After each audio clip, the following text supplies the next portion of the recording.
Assalamualaikum warahmatullahi wabarakatuh. Pada kesempatan ini, siswa saya akan menjelaskan tentang pembelajaran yang sudah saya berikan tentang pendidikan keterampilan hidup. Berikut videonya.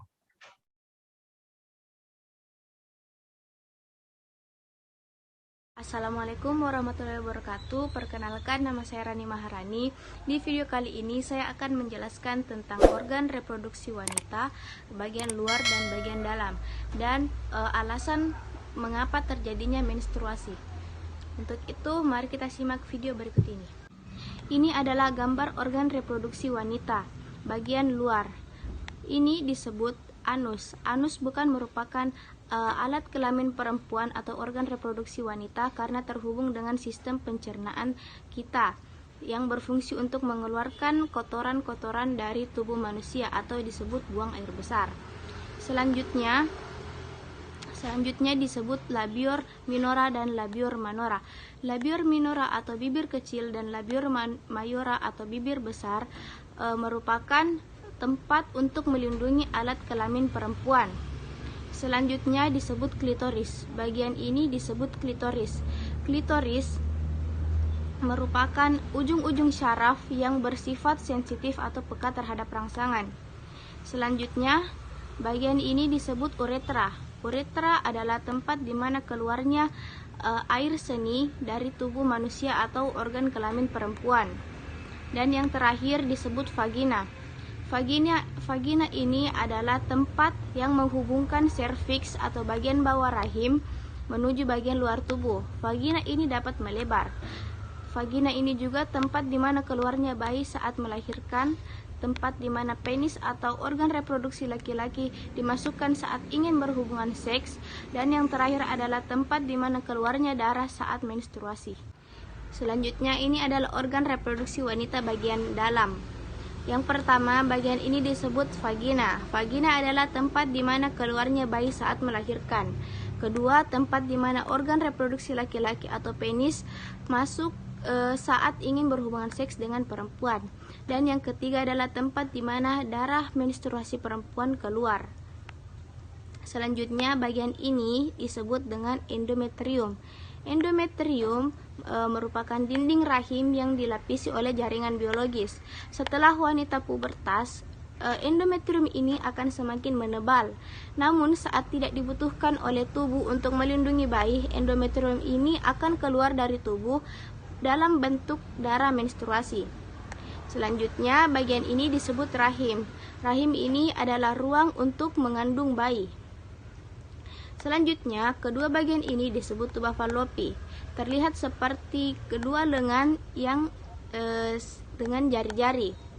Tuba fallopi ini atau sel telur yang berada di sini akan melewati tuba fallopi untuk menuju rahim. Selanjutnya, dua bagian ini disebut ovarium.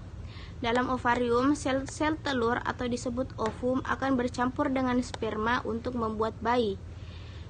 Dan yang terakhir ini adalah serviks. Serviks ini adalah sebuah bukaan atau lubang yang akan memisahkan antara vagina dengan rahim. Serviks ini terdiri dari lapisan-lapisan otot yang akan membuka atau menutup jalur masuk menuju rahim. Dan yang terakhir, serviks ini tidak terlihat oleh tubuh. Tidak seperti vagina yang dapat terlihat oleh tubuh, serviks ini berada di dalam tubuh. Setelah saya menjelaskan tentang organ reproduksi wanita bagian luar dan bagian dalam, selanjutnya saya akan menjelaskan dan yang terakhir mengapa menstruasi bisa terjadi.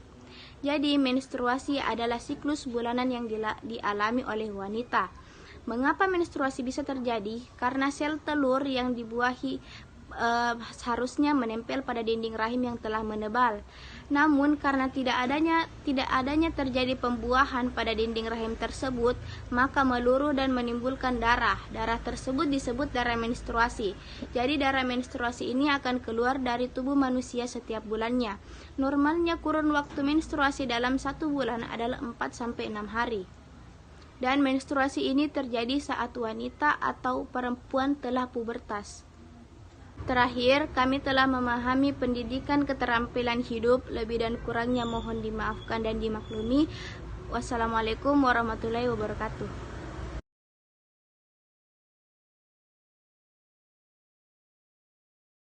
Assalamualaikum warahmatullahi wabarakatuh.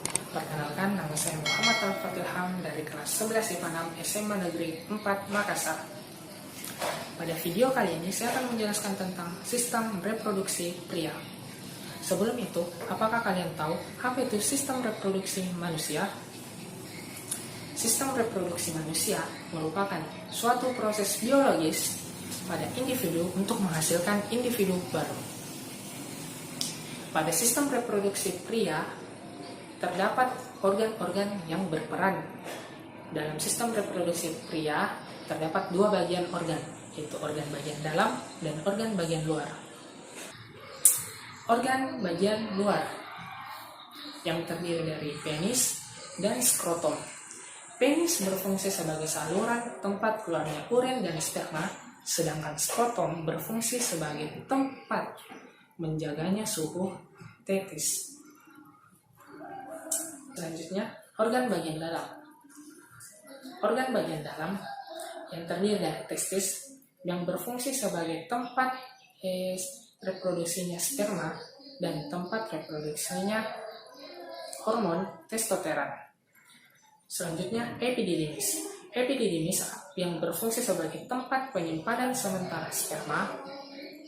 Selanjutnya, vas deferens. Vas deferens adalah saluran yang menghubungkan antara epididymis dan uretra. Selanjutnya, uretra. Uretra adalah saluran keluar sperma dan urin. Di saat sperma itu keluar, proses pengeluaran sperma itu disebut dengan ejakulasi. Selanjutnya, organ-organ yang berfungsi dalam reproduksinya atau perkembangan sel sperma, yaitu kelenjar vesicula seminalis, kelenjar prostat, kelenjar Covert. Kelenjar vesicula seminalis berfungsi sebagai tempat reproduksinya saat perkembangan sperma. Selanjutnya, kelenjar prostat. Kelenjar prostat berfungsi sebagai cairan yang bersifat asam. Selanjutnya, kelenjar Covert yang berfungsi sebagai tempat reproduksi lendir dan cairan yang bersifat basah. Selanjutnya adalah proses produksi sel sperma yang disebut dengan spermatogenesis. Spermatogenesis itu terjadi pada organ tubulus seminiferus, yaitu organ yang sangat panjang. Proses ini ada beberapa tahap. Yang tahap pertama adalah spermatogenium yang bersifat diploid 2N mengalami pembelahan secara mitosis membentuk spermatosit primer. Tahap kedua, spermatosit primer ini mengalami pembelahan meiosis tahap 1 membentuk dua spermatosit sekunder yang bersifat haploid. Tahap 3, spermatosit sekunder yang mengalami pembelahan meiosis itu mengalami lagi pembelahan meiosis tahap 2 yang akan membentuk spermatids yang bersifat haploid, lalu terjadinya diferensiasi atau perkembangan, lalu terjadinya lagi sperma matang. Jadi dia itu bertahap. Spermatids mengalami diferensiasi menjadi sperma yang matang. Setelah jadinya sperma matang ini menuju ke kelenjar reproduksi, di mana sel-sel sperma itu akan menjadi kuat dan keluar melalui penis. Pada saat keluar itulah disebut dengan ejakulasi. Kami sudah memahami pendidikan keterampilan hidup. Sekian dari saya. Wassalamualaikum warahmatullahi wabarakatuh. Assalamualaikum warahmatullahi wabarakatuh. Semangat Guru Indonesia, Guru Belajar dan Berbagi seri pendidikan keterampilan hidup. Guru Belajar dan Berbagi merupakan gerakan kolaborasi pemerintah, guru, dan penggerak pendidik untuk bergotong royong berbagi ide dan praktik baik pendidikan keterampilan hidup atau PKH dirancang agar guru dapat mendukung, membantu, dan membekali peserta didik dalam mengembangkan keterampilan abad ke-21, seperti pemecahan masalah, kreativitas, dan komunikasi yang bermanfaat untuk masa depan mereka, termasuk mengembangkan kemampuan belajar dan menggali potensi diri. Seri PKH adalah hasil kerjasama Kemendikbud Republik Indonesia dan UNICEF di bawah bimbingan dan arahan bimbingan Master Training Bapak Zainuddin SPD MPD yang hebat, profesional, dan mampu memberikan motivasi dan semangat bagi seluruh peserta coaching klinik PKH. Dalam berdiskusi, bertukar pikiran dan pengalaman, mengingatkan tugas tagihan peserta dan selalu menyapa dengan baik seluruh peserta coaching klinik PKH. PKH dengan coaching klinik ini akan menjadi sebuah catatan dan pengalaman yang tidak terlupakan dalam perjalanan karir sebagai guru. Meluangkan waktu di tengah kesibukan sebagai guru yang harus menyiapkan pembelajaran dan mengajar secara daring,